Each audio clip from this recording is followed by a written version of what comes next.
Welcome to Design Diary, the podcast where you get to look inside my board game design notebook as well as what's going on inside my head. We look at a new word each day from the sense of mechanics, tone, theme, or inspiration for a full game. Today's word is Weltschmerz. Weltschmerz, mental depression or apathy caused by comparison of the actual state of the world with an ideal state. It mentions the word again here, Weltschmerz, a mood of sentimental sadness. And I can only imagine this has some sort of German or Danish origin. Oh, yeah. I didn't look into it. Welt is a German. Yeah. Is German for world, so it's kind of like world sadness is what it translates to. World sadness or world, like, badness kind of stuff. Yeah, this is a tough one. I mean, like, it's just... It's not a fun one. Oh, no, not at all. It's a terrible word, and of course Germans have a word for it. Yeah, exactly. Like, it's so bad that we ignore it here, I guess. Yeah, it's a specific type of depression. So I read about a specific type of depression today, and it was talking about, I guess there's a tsunami going on right now. Or just happened. Yeah, in Indonesia. Right? And they said that, like, entire islands... And I don't know if this person was referring to this exact one or just in result of this talking about it. Like, an entire island just underwater.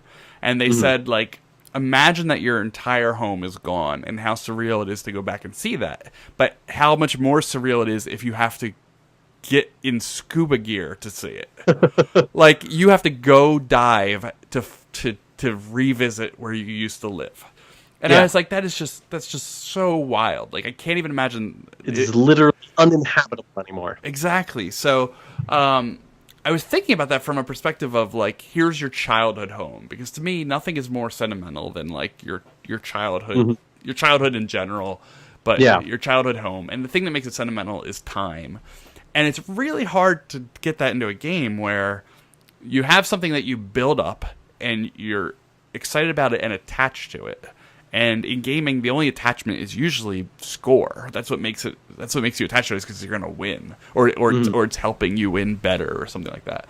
And and then you lose that, but then to see it change over the course of a game. And I thought of a couple ways to do that. Obviously, like campaign games and things like that will you can form an attachment in something like that, because most games by nature are like one and done, and then you reset and start over. But trying to not just make a campaign where you're going to go back and see how bad things get, and it's just going to get bad, and you know what to expect. I was thinking of a game where in the first half of the game you're working on building a hand, and you're trying to make like a really good hand that's great for whatever reason. Obviously some sort of sets in there, and maybe something that's tied to you. And I think that's where the attachment might be, is if things are tied to you as a special player or a character or something. And so what if you're building like a literal hand, like Luke Skywalker? It is literally tied to you. It is attached to you. So that I could be sentimental about losing my hand, for sure. There you go. But you're building... Luke was. He screamed really loud. Yeah. You build this hand over the game, and then there's a draft in the second half of the game. And the draft is not about like taking things. It's about changing what's going around, and eventually the whole thing is going to go back to me. So what happens is, like, and I don't know if there's any games that draft like this. I have my hand of cards. It goes to one person. They can manipulate that hand.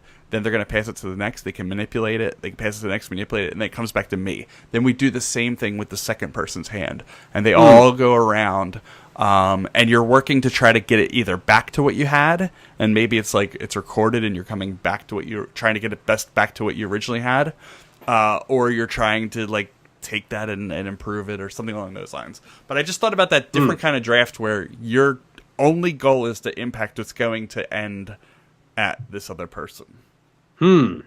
Interesting. That's tough. It is, and it's tough to care about it. But I mean that building, recording of it, and then seeing if you get it back is fine, and there's not a lot of sentimentality in as much as as much as just score. You just want to score. Right. I thought of one other way to get that sentimentality in, and it was like just a regular game, is that I can give you something at any time. And when I give you something, it helps me and you because it forms a bond between us. But you can choose any time to get rid of it. So I gave you like a gold ring. We share this ring. We're getting some bonus out of it throughout the whole game. But anytime you can decide I'm done with that ring, it's going to break my heart. It's going to ruin my, my sentimentality, and it's going to ruin your own as well, but it's your choice to ruin it. So I thought about that as just a way, like as an action in a game. Give something to someone, you both get it until that other person breaks it. All right. Well, I went with the first definition, which was comparing an ideal world to the real world and finding depression in the differences. And so I was trying to think of specific mechanisms that could change something depending on the way that you look at it. And so I was thinking, I remember growing up seeing a bunch of commercials for this board game that you would play in the dark, and it had a blue and a red light. And whenever it would have day and night cycles because you're fighting vampires. Of course. And at night you would change it to this red light, and it would change what you could see on the board, which is super cool. Yeah, I love that. I love that idea. Completely impractical. It's not something that I don't think a lot of people would get into. It requires batteries. It requires the perfect spot to lay it out. Were the colors, were things just reddish and not seen in blue? Yeah, I think it was basically like those, decryptor kind of stuff. Yeah, got it, okay. And so that one isn't, I guess, commercially viable right now-ish.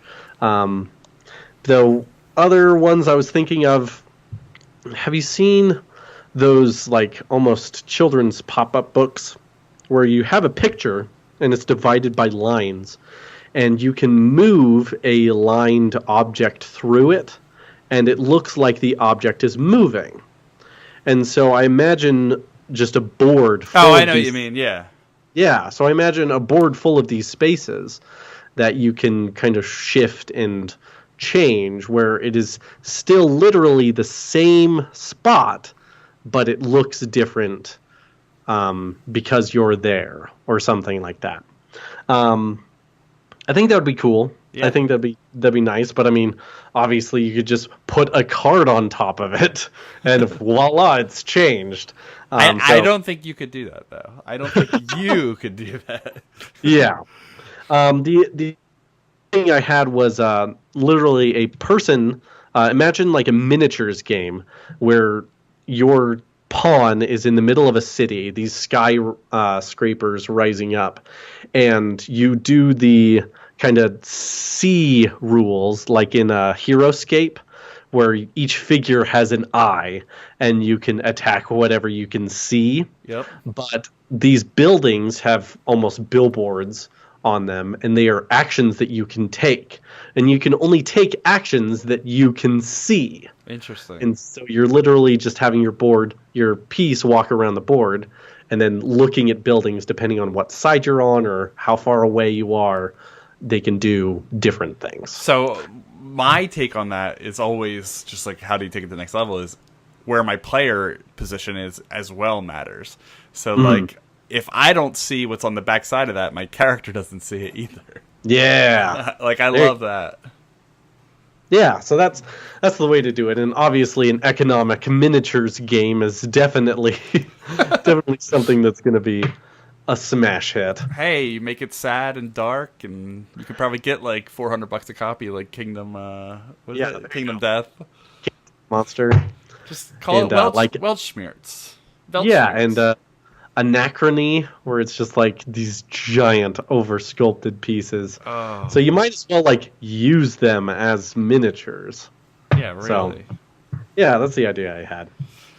Cool. All right. Well, I don't feel as bad as I did when we started. No, I am looking forward to the ideal world we're building, one board game at a time. And board games come from Germany, and Germany has Weltschmerz. So something is amiss. Yeah. All right, cool. We'll do this again. Talk to you later. See ya.